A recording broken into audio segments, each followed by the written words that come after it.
राम मंदिर की जमीन का चंदा खाने वाले लोग हैं सर। ये लोग 2 करोड़ की जमीन 5 मिनट में 18 करोड़ में बेची सर इन लोगों ने। अरे बैठ जाओ, राम मंदिर का पैसा खाते हो।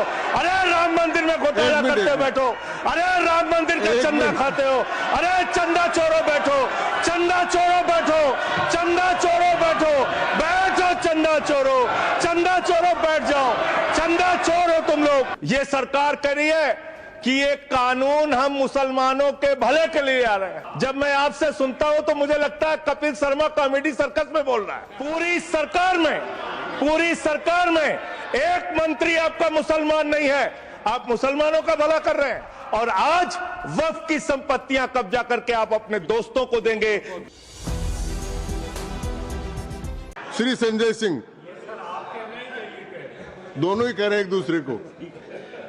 धन्यवाद मान्यवर, आपने एक अत्यंत महत्वपूर्ण बिल पे मुझे अपनी बात कहने का मौका दिया। मैं जैसे उदय प्रताप जी की चंद पंक्तियों से अपनी बात शुरू करूंगा। न मेरा है न तेरा है, ये हिंदुस्तान सबका है। नहीं समझी गई ये बात तो नुकसान सबका है। न तेरा है न मेरा है, ये हिंदुस्तान सबका है। नहीं समझी गई ये बात तो नुकसान सबका है। जो आकर मिल गई इसमें वो दिखलाई नहीं देती, जो नदियां मिल गई इसमें वो दिखलाई नहीं देती। महासागर बनाने में मगर एहसान सबका है। महासागर बनाने में मगर एहसान सबका है। मान्यवर, हम लोग बचपन से एक शब्द सुनते आए, सरकार माई बाप। सरकार माई बाप यानी कि जो सरकार होती है वो लोगों की माई बाप होती है। मां की तरह ख्याल रखती है, पिता की तरह ख्याल रखती है। लेकिन अगर कोई सरकार अपने बच्चों को उसका गला घोटने पे उतारू हो जाए तो वो फिर सरकार निष्पक्ष सरकार नहीं है मान्यवर। वो सौतेली मां है, वो सौतेली मां है, उसका व्यवहार सौतेला है। और आज आप जो काम कर रहे हैं इस बिल के माध्यम से, आप बाबा साहब डॉक्टर भीमराव अंबेडकर जी के द्वारा लिखे गए संविधान की हत्या कर रहे हैं। और ये बात मैं इसलिए कह रहा हूं कि बाबा साहब डॉक्टर भीमराव अंबेडकर जी ने संविधान की धारा 26 में लिखा, धार्मिक मामलों के प्रबंधन की स्वतंत्रता, धार्मिक एवं धर्मार्थ उद्देश्यों के लिए संस्थाओं की स्थापना एवं रखरखाव करना, धर्म के मामलों में अपने स्वयं के मामलों का प्रबंधन करना, चल एवं अचल संपत्ति का स्वामित्व एवं अधिग्रहण करना तथा ऐसी संपत्ति का कानून के अनुसार प्रशासन करना। यह अधिकार आपने नहीं दिया, यह अधिकार किसी भारतीय जनता पार्टी के लोगों ने नहीं दिया। यह अधिकार बाबा साहब डॉक्टर भीमराव अंबेडकर जी के द्वारा लिखे गए भारत के संविधान ने दिया मान्यवर। और आप उस संवैधानिक अधिकार को छीन रहे हैं एक गैर संवैधानिक बिल लाके। क्या क्या लिखा इस कानून के अंदर आपने, किस तरीके से आपने इस संविधान की हत्या करने का काम किया। आप बड़ी बड़ी बातें कर रहे हैं। यह सरकार कह रही है कि ये कानून हम मुसलमानों के भले के लिए आ रहे हैं। जब मैं आपसे सुनता हूं तो मुझे लगता है कपिल शर्मा कॉमेडी सर्कस में बोल रहा है। आप मुसलमानों का भला कर रहे हैं, आप मुसलमानों का भला कर रहे हैं। दोनों सदन में एक भी सदस्य, दोनों सदन में सिर्फ एक सदस्य गुलाम अली को छोड़ के एक भी सदस्य आपका मुसलमान नहीं है। आप मुसलमानों का भला कर रहे हैं, आप मुसलमानों का भला कर रहे हैं। पूरी सरकार में एक मंत्री आपका मुसलमान नहीं है। आप मुसलमानों का भला कर रहे हैं। 2 नेता अपने घरों में आपने बैठा दिया, मुख्तार अब्बास नकवी, शाहनवाज हुसैन, दोनों की राजनीति आपने खत्म कर दी। आप मुसलमानों का भला कर रहे हैं, आप मुसलमानों का भला कर रहे हैं, आप मुसलमानों का भला कर रहे हैं। अरे सुनना सीखो पहले। मान्यवर, मैं इनके इस कानून में क्या क्या लिखा हुआ है, क्या क्या कहा है इन्होंने। बैठ जाए कृपया, गुलाम अली जी बैठ जाए। धार्मिक संपत्तियों को यह बिल कब्जा करने की नापाक कोशिश है। इतनी और शांति धार्मिक है, संपत्तियों को सदन में इतनी कब्जा शांति करने के लिए सदन में इतनी शांति है कि आराम से आप बोलोगे तो आराम सब- से बोल रहा हूं सर। हाँ, आप बैठे हैं तो आपको देख के वैसे ही आराम आ जाता है। आपको देख के मैं वैसे ही आराम में रहता हूं सर। आप जब है आपका संरक्षण है तो आराम से ही बोल रहा हूं। बोलिए बोलिए। मान्यवर, धार्मिक संपत्तियों को कब्जा करने की एक कोशिश है। इसलिए इस बिल पर न हिंदू को खुश होना चाहिए, न सिख को खुश होना चाहिए, न ईसाई को खुश होना चाहिए, न जैन को खुश होना चाहिए, न बौद्ध को खुश होना चाहिए, क्योंकि नंबर सबका आएगा। और आज वक्फ की संपत्तियां कब्जा करके आप अपने दोस्तों को देंगे, कल गुरुद्वारे की संपत्तियां कब्जा करके आप अपने दोस्तों को देंगे, फिर चर्चों की संपत्तियां कब्जा करके आप अपने दोस्तों को देंगे, फिर बौद्धों की संपत्तियां कब्जा करके आप अपने दोस्तों को देंगे, फिर जैनों की संपत्तियां कब्जा करके आप अपने दोस्तों को देंगे, फिर मंदिरों की जमीनें कब्जा करके आप अपने दोस्तों को देंगे। आप तो वो लोग हैं जिन्होंने प्रभु श्री राम के मंदिर में भी घोटाला किया। मान्यवर, प्रभु श्री राम के मंदिर के जमीन में घोटाला किया। मैं कागज दूंगा सर, मैं कागज दूंगा। बंद कर दिया मैंने। ये लोग राम मंदिर में घोटाला करने वाले लोग हैं। राम मंदिर की जमीन का चंदा खाने वाले लोग हैं सर। ये लोग 2 करोड़ की जमीन 5 मिनट में 18 करोड़ में बेची सर इन लोगों ने। मैंने 16.5 करोड़ का घोटाला किया, 18.5 करोड़ में जमीन बेची। ये राम मंदिर में घोटाला करने वाले लोग हैं सर। मान्यवर, अरे प्रभु श्री राम के नाम का पैसा खाते हो तुम लोग। अरे बैठ जाओ, राम मंदिर का पैसा खाते हो। अरे राम मंदिर में घोटाला करते हो, बैठो। अरे राम मंदिर का चंदा खाते हो। अरे चंदा चोरो बैठो, चंदा चोरो बैठो, चंदा चोरो बैठो, बैठो चंदा चोरो, चंदा चोरो बैठ जाओ।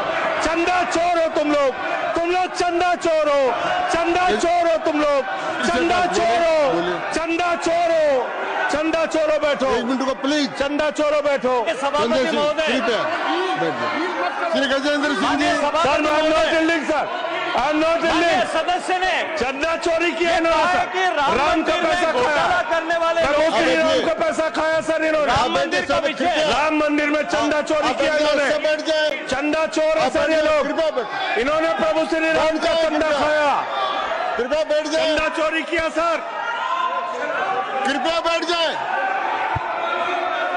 राम मंदिर के संबंध में सर राम मंदिर के संबंध में कहे गए सभी शब्दों को मैं कार्रवाई से निकाल रहा हूँ। कार्रवाई से निकाल दिए। 2 करोड़ की जमीन 18.5 करोड़ में खरीदी इन लोगों ने। 2 करोड़ की जमीन अयोध्या में 18.5 करोड़ में खरीदी। मान्यवर, कृपया मेरा टाइम बचाया जा सर। मान्यवर, टाइम पॉज कीजिए सर, टाइम पॉज कीजिए। बैठाइए इनको। Point of order yes allow. Sir I am not dealing sir. Point of order Bhupendra Yadav please sit down.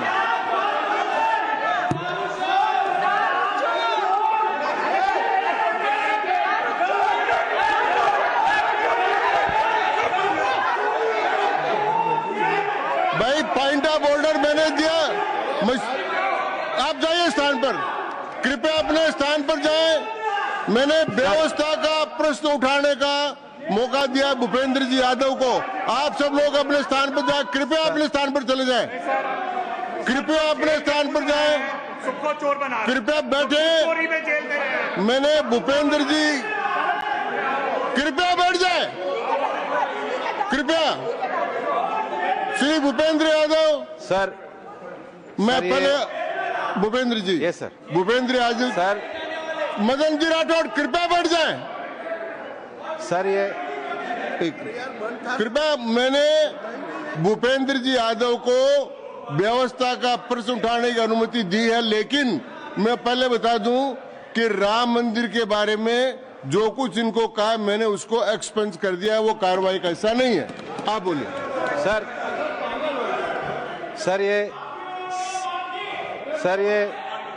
Sir ये सदन का उच्च सदन है। रूल में बता देता हूं, रूल 238 और 240। आप 238 और 240, 238 and 240 you read it. Sir देर 238 कौन से? सर 2 रूल्स है, 238, 240, मेरे को बुक की जरूरत नहीं है। हाउ टू स्पीक ये 238 है। सर 240 बड़ा इंपॉर्टेंट है जी। सर। कोई भी सदस्य अगर इररिलेवेंट बोलता है, अगर तो ये चेयर की पावर है कि उस सदस्य को रोक सकते हैं।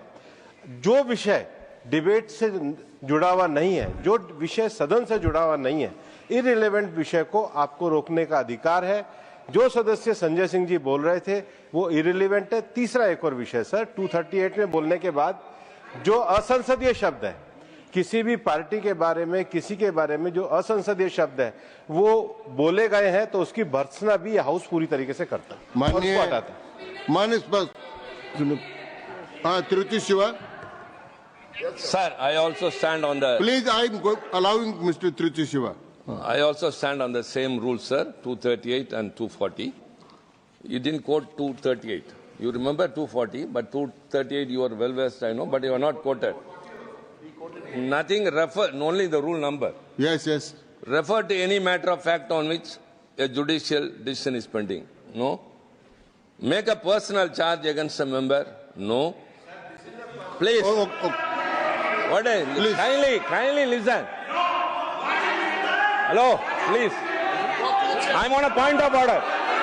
I'm on a point of order. I'm on a point of order. Point of order आपने अलाउ किया है। What is that? Point of order आपने अलाउ किया है। Rule 240. बैठ जाए, Sir, सुन ले एक बार। sir. मैं निर्णय मुझे करना, आप तो सुन तो लें। आप बैठे। Mr. Vice Chairman, only 240. 240 which is मैंने quoted, दोनों sir. 238, Sir, sir. 240 दोनों देख लिए। Please, sir. हाँ। Rule 240 says, the chairman, after having called the attention of the council to the conduct of a member who persists in irrelevance or in tedious repetition, you didn't call, sir. Whether it is irrelevance or repetition has to be decided by the chair. So, the chairman. आप सुनो ना भाई, please. Hello, please. I am speaking to the chair. Please तो I am speaking to the chair. इधर देखिए ना। Sir, it is we leave it to your discretion and Yes. decision, sir. Yes. And not it is repetition or irrelevance can be decided by any other member, sir. Only you, sir. Okay, thank you. मैंने श्री भूपेंद्र जी यादव ने 240 में ये और है कि अगर कोई दूसरा सदस्य भी किसी सदस्य के इररिलेवेंट डिबेट को सपोर्ट करता है तो उसको भी डिबार करना चाहिए, आपको शिवा को भी करना चाहिए। अब एक सेकंड, मेरी व्यवस्था यह है कि 238, 240 के अंतर्गत मैंने ऑलरेडी जो असंसदीय शब्द थे वो और राम मंदिर के बारे में, क्योंकि ये विधेयक की परव्यू में नहीं आता है, इसलिए मैंने राम मंदिर के बारे में इनके लगाए गए इलेक्शन और असंसदीय शब्दों को कार्रवाई से निकाल दिया। धन्यवाद। मान्यवर, आपने कहा कि इससे आप पिछड़े मुसलमानों का भला करने जा रहे हैं। सुनने में बहुत अच्छा लगता है कि आप पिछड़े मुसलमानों का भला करने जा रहे हैं।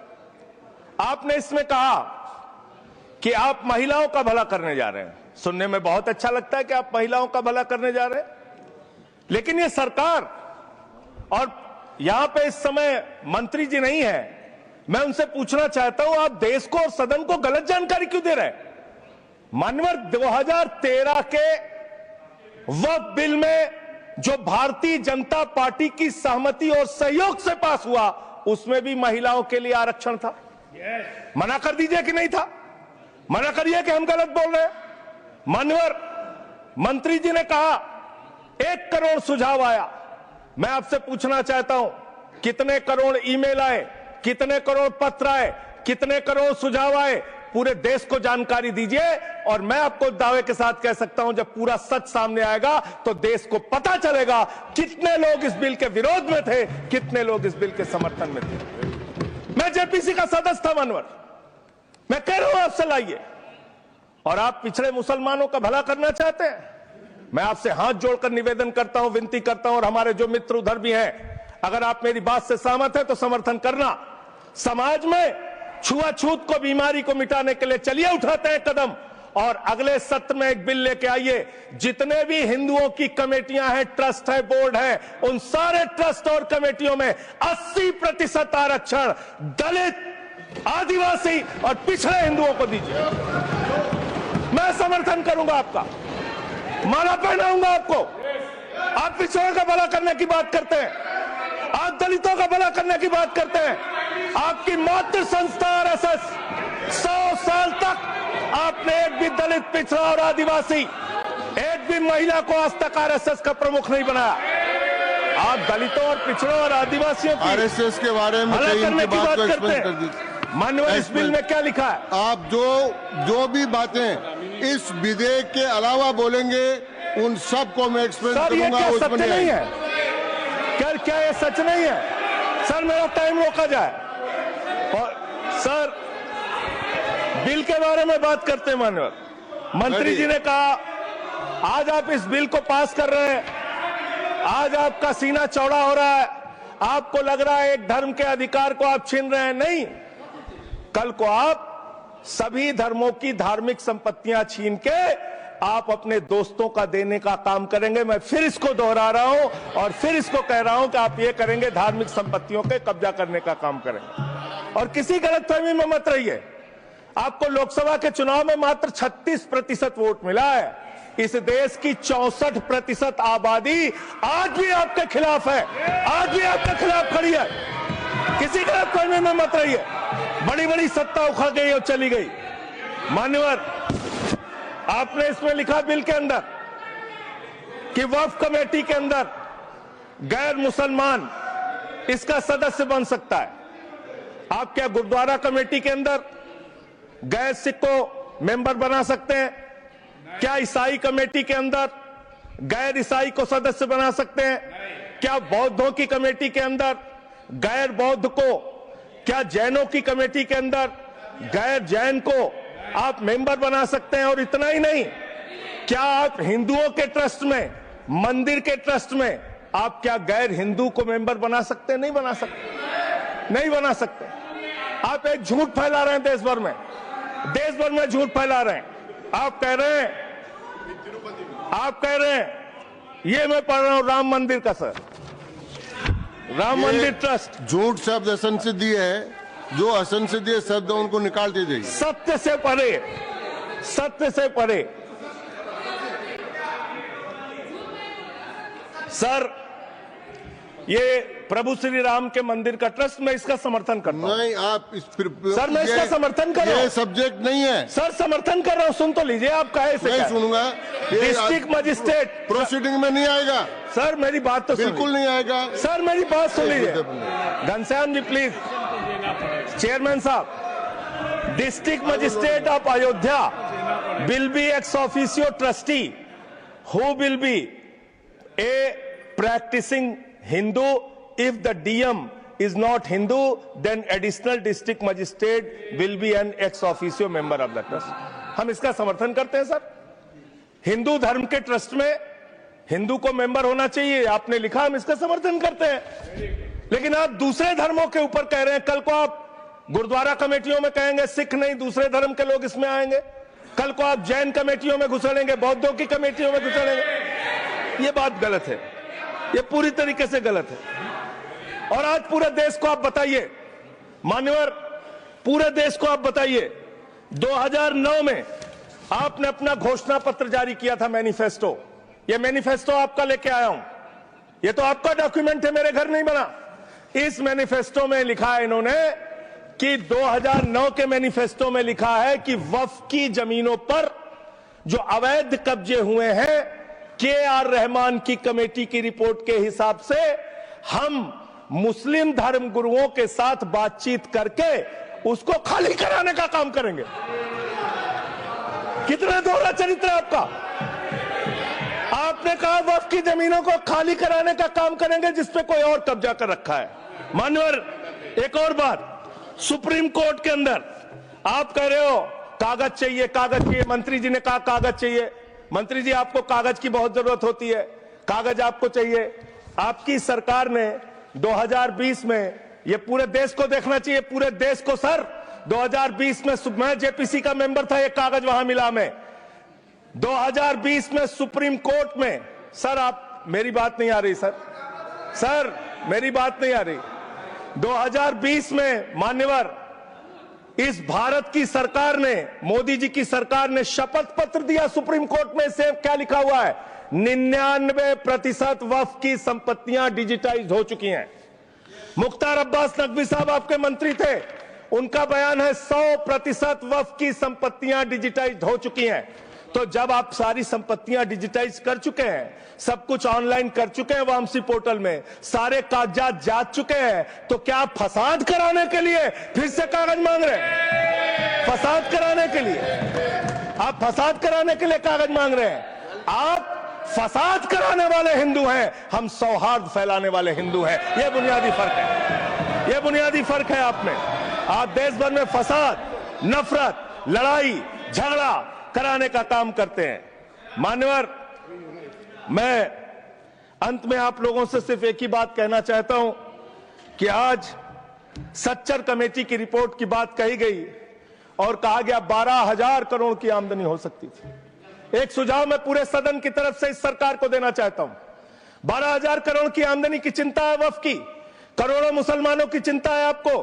एक अपने दोस्त को पकड़ के लाइए, नीरव मोदी को 20,000 करोड़ वसूलिए, 12,000 करोड़ वक्फ को दीजिए, 8,000 करोड़ अपने पास रखिए। 8,000 करोड़ का आपको मुनाफा होगा, 12,000 करोड़ वक्फ को दे दीजिए, करोड़ों मुसलमानों का भला हो जाएगा। मान्यवर, अंतिम बात कह के आपने कहा सच्चर कमेटी की रिपोर्ट से 12,000 करोड़ की आमदनी की बात कही गई है। अर्ध सत्य मत बोलिए, पूरा सत्य बोला कीजिए।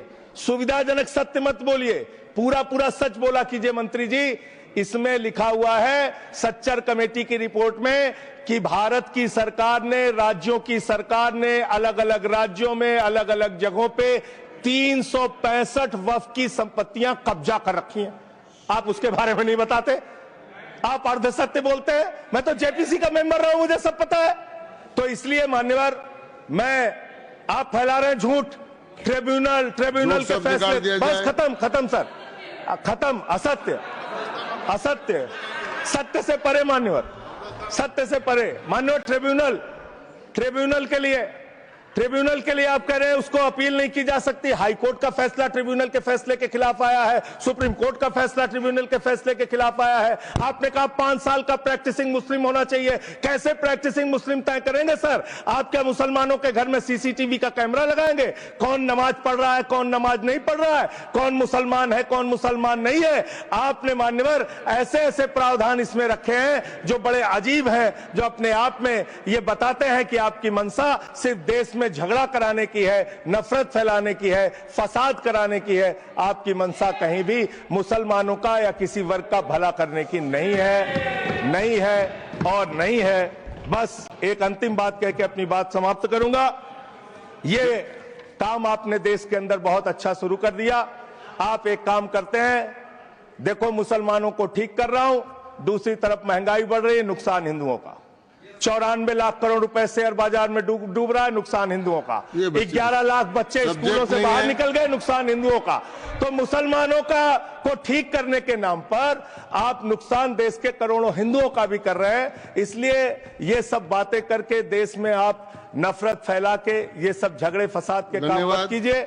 और अंत में आपसे एक ही बात कहना चाहता हूं, अभी भी वो मौका है इस बिल को, जो गैर संवैधानिक है, जो बाबा साहब के संविधान के खिलाफ है, इसको वापस लीजिए। धन्यवाद माननीय।